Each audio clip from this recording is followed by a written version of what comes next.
How's it going, everyone, and welcome back to the channel. My name is Arthur, and today we're going to talk about the best first credit card to get for free if you're looking to start your credit score and you have no history in the past. This particular credit card is an excellent choice and is super easy to get, particularly if you don't have any sort of credit history in the past and are just looking to start building one. I'm yet to find a more simpler and easier to use credit card than this. By the way, this is not a sponsored video at all, and this is my genuine opinion, and I personally have been using this card for a while now. When I came over to the US to study, I didn't have any sort of credit history, so this was also the easiest card to get for me. So what is the best first credit card that you can get?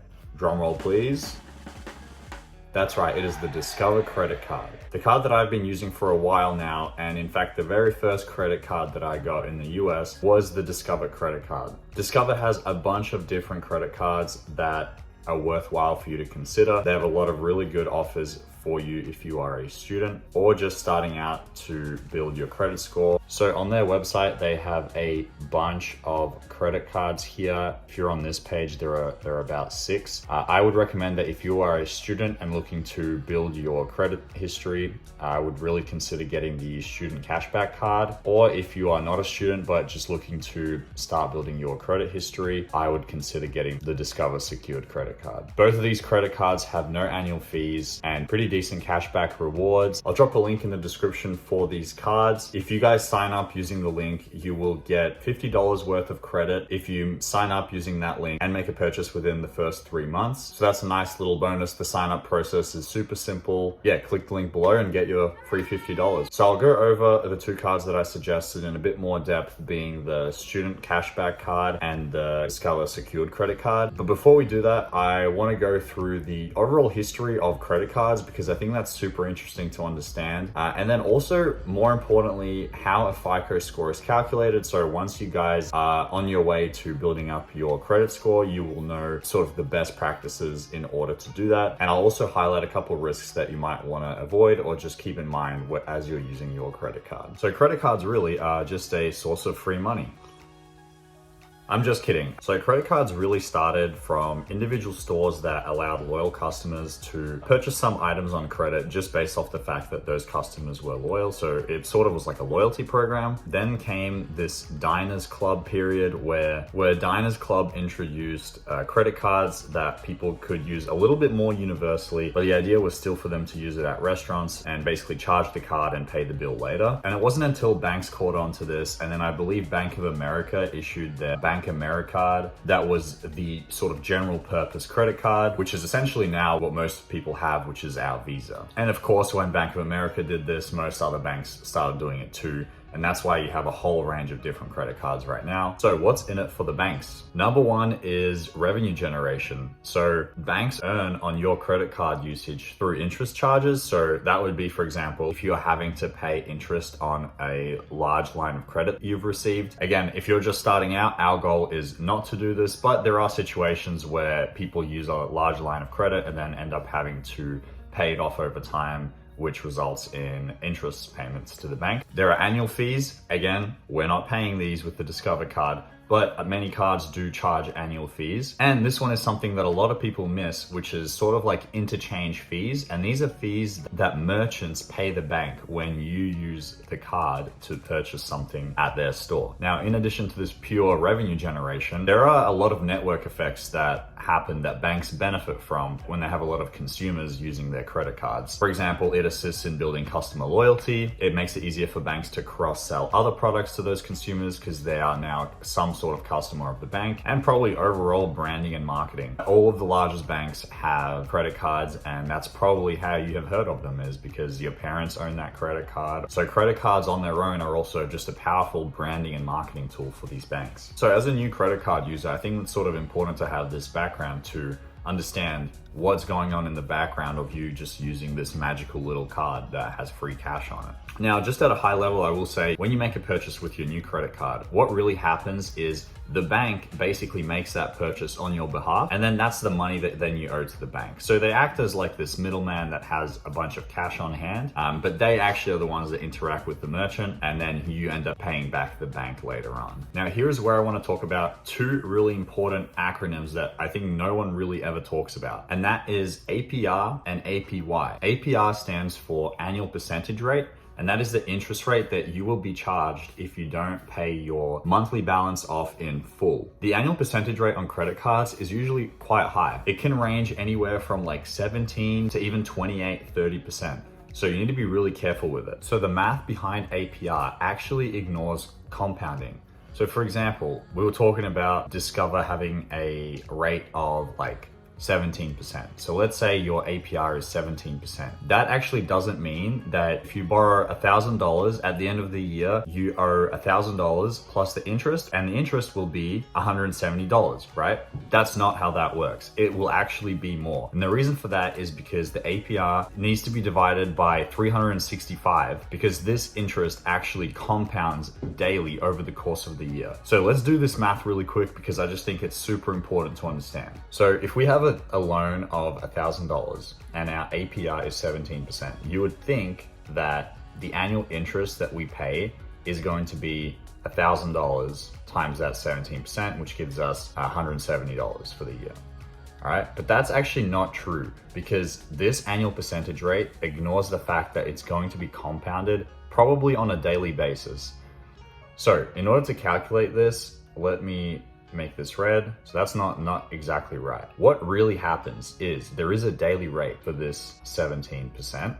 So in order to get that, we are going to do 17% divided by 365, and that's going to give us a very small percentage. So that only gives us 0.05%, okay? What we need to do now is we need to get this $1,000, we multiply it by 1 plus the daily percentage rate, and this gets compounded every single time for over the course of the year. So this will be to the power of 365, which gives us 1.185. And just to make this easier for us, now let's subtract our original loan amount to see the interest that we've paid, $185.26. So what does this mean? The APR is not exactly what it seems. So let's figure out the actual interest that we've paid over the course of the year. We can also do this like this.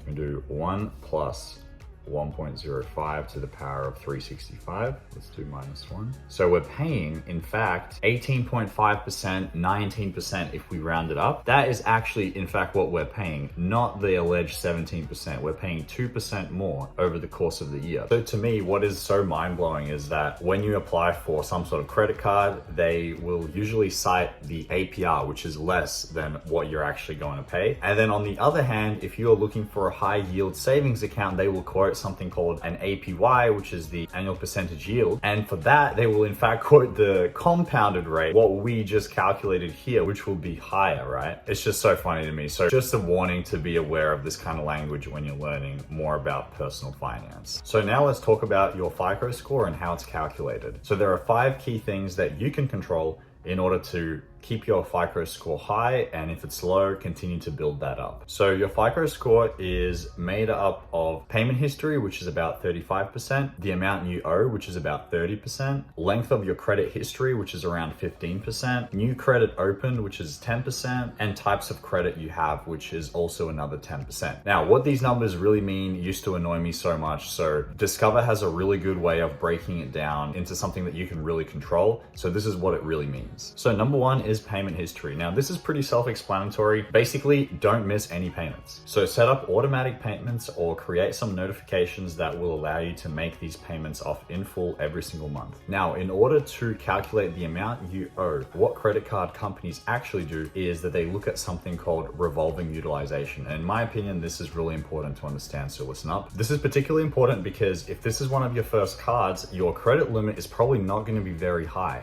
And in order to maintain a high score in this category, it's really important that you keep your utilization rate below 30%.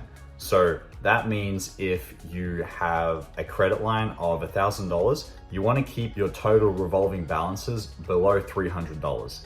This is somewhere that I sort of messed up at because there were several times that I was using up my entire credit line, and then I realized that that was hurting my utilization metric. So you want to keep your utilization rate below 30%. Next is your credit history. Here you can't really do very much. So if you're a beginner like me, you're probably going to have a pretty poor score in this category. So you can't do much about it, but that is also one of the metrics, is how long you've had a credit history for. So next is the number of hard inquiries that you have had about your credit history. The more of these you have, the worse that is for your score. So you want to keep those hard inquiries down.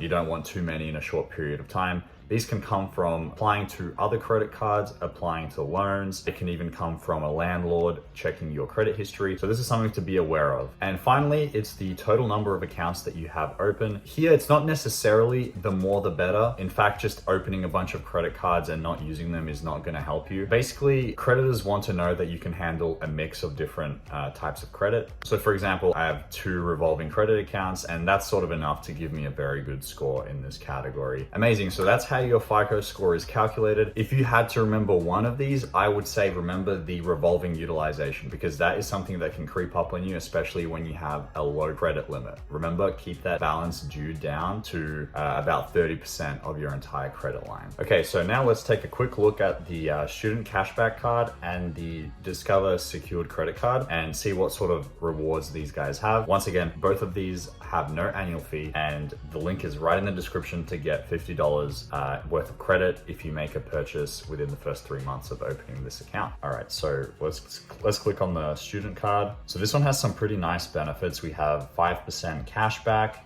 We have unlimited cashback match with a couple of conditions, and you can redeem your rewards with Amazon and PayPal stores. This 5% cashback is probably the best thing about this card. If you're a student, probably be using Amazon quite a bit. Grocery stores, restaurants, gas stations. I think this is the best thing about this card. Okay, going to the secured credit card. So here we can see that we have 2% cash back at gas stations and restaurants of up to $1,000. We have 1% cash back on all other purchases, and then 2x cash back, get unlimited dollar for dollar match of all the cash back you've earned at the end of your first year automatically. So this one's a little bit less in terms of the cashback, but this card is really made for you to start building or rebuilding your credit score. So still an excellent start. Once again, no annual fee, which I think is the best thing about this type of card. In both of these cases, you are going to probably have to do a deposit that starts at $200. Now, your credit line will equal your deposit, at least with the secured card. So if you put down $200, which I think is the minimum, that's where you're gonna start off with. But if you put down something like $1,000, that will be your starting credit line, and you will get that deposit back in a couple of months after you have been using the card and paid it off, and you'll be well on your way building your credit score. So personally, I love the Discover card. As I said, I've been using it for a while, and it's just a great option. The company itself is very well established and has been for a while. I, as a student, moved around a lot, and I had a couple issues actually receiving the card, and the customer service was just incredibly simple, very easy. Now, I recommend once you get this card, you come up with a system to check your balances and have a method of paying it off. I recommend on your phone, you can set up a widget that allows you to see your balance really easily. And that will help you track your spending. So don't forget to be responsible and make sure you pay off your balance every single month. So sign up for your first Discover card with the link below to get an additional $50 for free if you use the link in the description. Thank you guys so much for watching. If you enjoyed the video, please consider giving it a like and subscribe. I really appreciate it, and I'll see you in the next one.